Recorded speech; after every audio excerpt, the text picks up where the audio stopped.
Olá, alunos, bom dia.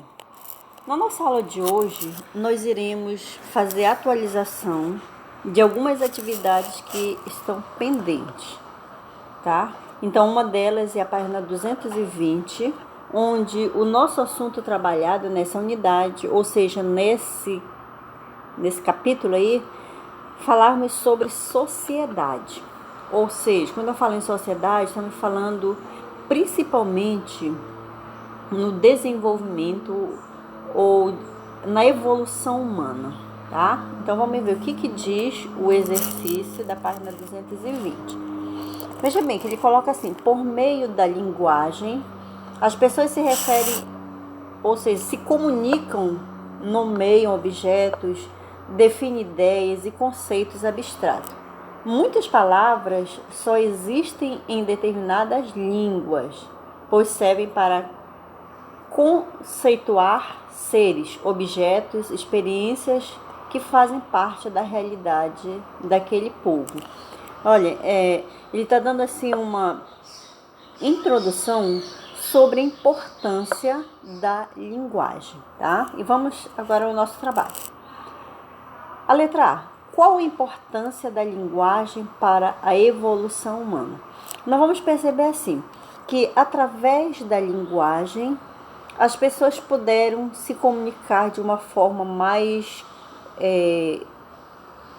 coerente, de uma forma onde ela pudesse expressar as suas ideias, seus pensamentos, ok? E também levando em consideração que é através da linguagem que houve assim uma abertura para várias culturas, tá? Letra B. Converse com um colega sobre a importância da linguagem de sinais para as pessoas com deficiência auditiva. Sabemos que hoje em dia, vocês podem até estar pesquisando essa questão aí, a gente vai fazer só um comentário, né?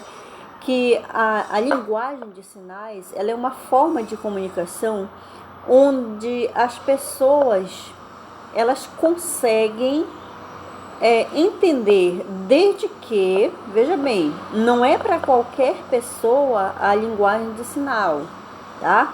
Por que não é para qualquer pessoa? Porque se a pessoa não entende o que a outra está transmitindo através da linguagem de sinais, então aí não vai haver comunicação. Então, para que haja uma comunicação, as pessoas envolvidas na conversa têm que entender, têm que ter esse conhecimento da linguagem de sinais, ok? Número 2. Leia a manchete e responda as questões. Isso a gente está acompanhando lá na página 220 do seu livro, tá? A manchete diz o seguinte: Brasil já teve 1.500 línguas indígenas. Hoje, apenas 181 vivas. Converse com um grupo de colegas sobre a importância de preservar a linguagem de um povo, como as fala dos indígenas, os ensinamentos. Na realidade, aí está envolvendo uma cultura de geração. Então, nós vamos perceber assim, que os indígenas, eles têm várias formas de se comunicar. É através da linguagem falada, através de gesto, através da dança. Tá? Então, isso é a cultura dos indígenas, os quais, infelizmente, a gente percebe assim que é algo assim que está deixando a desejar. Ou melhor, eu poderia dizer assim, deixando a desejar por quê? De acordo com a evolução, os indígenas eles vão procurando uma melhor forma de estar na sociedade, entre aspas, dos brancos, ou seja, deixando as suas regiões e vindo para a região urbana. Muito deles, isso a gente já comentou em sala de aula, que muitos desses indígenas, muitas das vezes, eles são influenciados, até mesmo por políticos, e acabam esquecendo, deixando de lado toda essa cultura, principalmente quando eles vêm para a cidade. Aí o que acontece? Quando eles saem lá das suas localidades, eles vêm para a região urbana, muitas das vezes com uma promessa que essa promessa logo no início ela é cumprida, só que depois esses indígenas muitas das vezes eles são esquecidos, aí eles ficam aí, né, nas periferias da cidade, aumentando assim cada vez mais, por exemplo, o risco deles serem contaminados por uma doença e outros fatores mais, eles são marginalizados, eles muitas das vezes eles são usados como mão de obra barata. Então são vários fatores que levam os indígenas a deixarem as suas localidades, virem para a região urbana, e o sofrimento deles muitas das vezes é muito maior.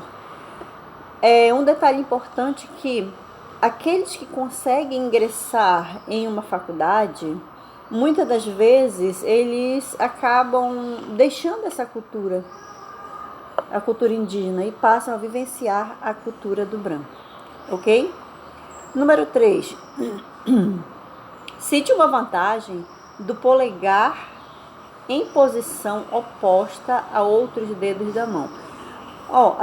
O polegar, quando nós fazemos assim, quer dizer, nós estamos tendo também uma forma de comunicação legal, não está legal, tá? E aí a gente vai perceber que o dedo polegar, em algumas épocas atrás, ele era usado muito, até como mesmo uma unidade de medida, tá? Mas a gente vai percebendo que ele vai ou seja, de acordo com a evolução, também vai sendo utilizado outros mecanismos, tá? E além do mais, ele possibilita a manipulação de objetos com mais firmeza. Digamos assim, quando você vai escrever, vamos supor, você vai segurar a caneta, o dedo polegar, ele vai posicionar, ele vai pressionar, ele vai prender a caneta entre os dedos da caneta, o lápis, o grafite, tá? Então ele está aí também para apoiar os objetos, ok? Então foi a correção da nossa página 220.